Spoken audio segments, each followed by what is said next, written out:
All of these protrusions here in this forward part of the lower part of the fuselage, I cut out around those to get them to fit.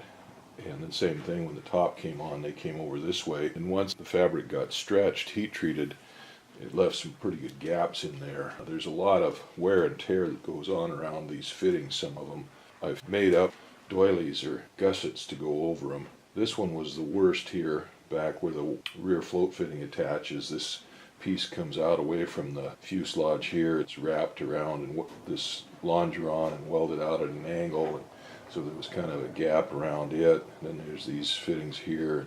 Kind of a mess to try to get the fabric around. And made that doily to fit around there, and it got those gaps that were left over covered up. And back in behind, I put a little fold in there that folds up against this here that sticks out. Hopefully that closes that gap in pretty good. Same thing around where the front or the rear landing gear attaches. Front landing gear is still kind of a convoluted shape there and doesn't get real tight around there. But anyway, I got doilies around all of those, fit up nice and tight on them. And then where these tabs, these ears hang down, where the belly tank is going to hang from, I took some of those dollar patches that I made for the seaplane grommets and just made a slit on them, just barely, not quite as wide as this tab is, so that it slides down tight on there, and got that glued on. So that should plug any opening that was in the fabric there, keep any water from going in there. Now those weren't too bad, but putting that fabric on the top and the bottom, there's just almost no way of getting those perfectly sealed around there. So those work out pretty good to seal, even though there's a tape going to go over that. When you've got a long tape, it's kind of hard to make it fit over these places here and fit tight up in there. So I got those on both the left and the right side pretty good. And then I run my diagonal tapes here. Probably don't need these, but because the belly tank is going on there, I want some more protection on those. And some of those tubes do kind of rub a little bit here. Through the middle here, the fabric is suspended away from them pretty good, but out here as you get towards the longerons, the outside edges, and they come pretty close to the fabric there. Well, anyway, all of that stuff is glued on there. I don't have these pieces glued on the cross members yet. That'll double up right here. That rubs pretty tight right there, but in through here it doesn't touch at all. I was coming up with all kinds of ideas in my mind, since this is a fairly high stress area. This gets a lot of handling with hands and stuff right here. And we also tie lines onto these to tie off back to the beach when it's tailed in on the beach. So it gets some wear and tear on there, and it's right down low where it gets spray and stuff in there.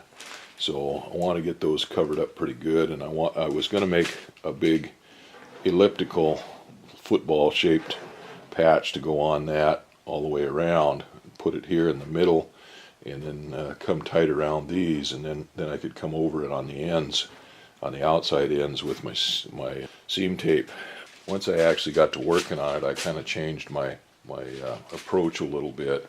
I made two of these doilies here like this, and what I did is I started out bigger and I wound up cutting it down a little bit, but I measured out the distance between where these handles weld on, and this is about 3 inches wide here, and it's going to overlap. So like I said, I was going to make this so it come out here nice and big and elliptical shape, but this, what it wound up being is it'll be inside the boundary of this seam tape when it goes over here. But I figured out the location of where these attach, and then this one's not cut out, but I cut out just a small circle there, smaller than the size of the tubing there where it goes in. I cut a slit in here, and then I'll cut slits on this as it goes around. After I cut this hole out, slits around there, so that'll fit over that, and then it can glue down tight around that.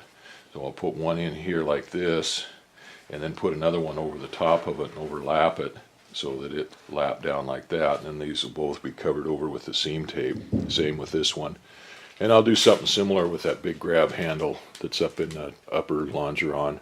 Somebody that knows what they're doing could probably have been done with this a long time ago, but one of my friends accused me of being too meticulous at this. But when you don't know what you're doing and you're kind of ham-handed, if I just try going through it quickly and getting it done, it'll look like hell. And so I've got to take my time doing this and try to do it right.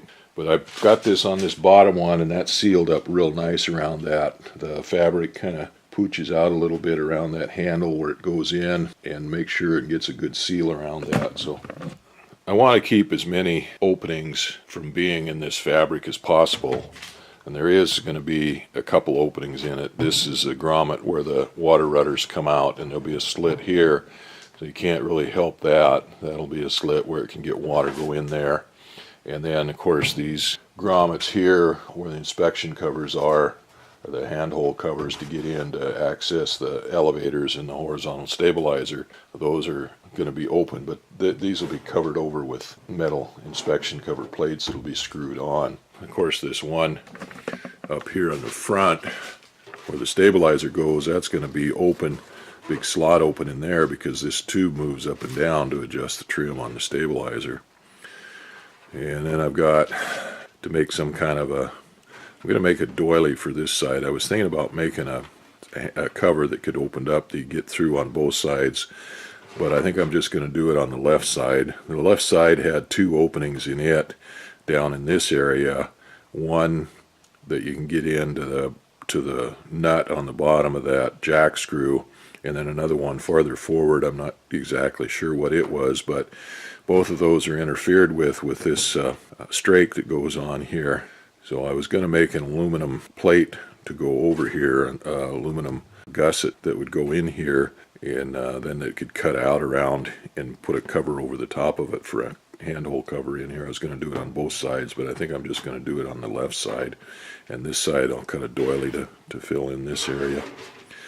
And then the rest of it is just going to be taping, so that's what we're up to now is, well, I think I'm going to lay this up on its side as high as I can, and I'm going to get that belly tank down and lay it on there and draw out where it's going to go so I can put a tape around the perimeter of where that belly tank goes on there.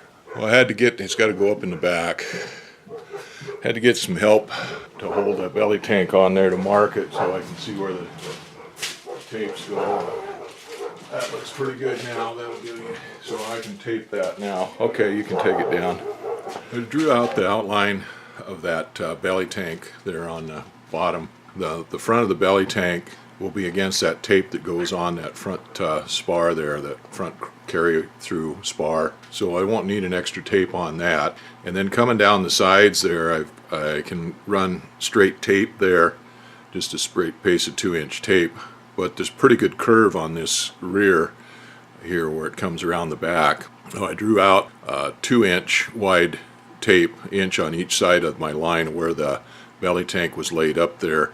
And I've got this piece of scrap cloth that I laid up there, and I transferred the lines through the cloth. I'm going to go ahead and put some probably poly brush on those lines and then cut that out for a tape, and then I'll put that on there on that curve. It's just too much of a curve to try to patch together with tapes as they are, so I'll have to make my own tape there. I'll run some poly brush on that and let it dry so that I can make nice clean lines. Meanwhile, I'll go ahead and glue up the other ones there. I got my iron heating up, and my little iron, the new one, I'll go ahead and iron down all of those tapes that I've got on there now, all the pink edges and stuff, and clean that up. I got the tape applied to the belly, most of it. I still got to do the tape along that long stringer, but the rest of it is all up, and I've got some trim work and stuff to do on that. Cut a curved piece there on the back, and that kind of goes right about where the seaplane attach fitting is, the rear float attach fitting is. It stubs off there, runs back around the curve, and then back up to the other side. Then I run a straight piece of 2-inch tape from there forward to about 6 inches behind the, actually I got about 4 inches behind the tape that runs between the front landing gear attach fittings there. I cut another curved piece that goes from there, mates up in underneath that tape that goes between the front landing gear attach fittings, and then I put 4-inch wide heavy tape across between the landing gear attach fittings and between the float plane attach fittings. And those are over the top of those other tapes. And then that tape that goes down the center stringer will be over the top of that. All that tape back there on the back, that curved one, that's got some kinks in it, some folds in it from the fabric that will have to be ironed out. And there'll be some other places that'll have to be knocked down with the iron or smoothed out with the iron, and then trim off the ends of those. Anyway, I think that looks pretty good. That gives me a protection there underneath for that fuel tank, auxiliary fuel tank.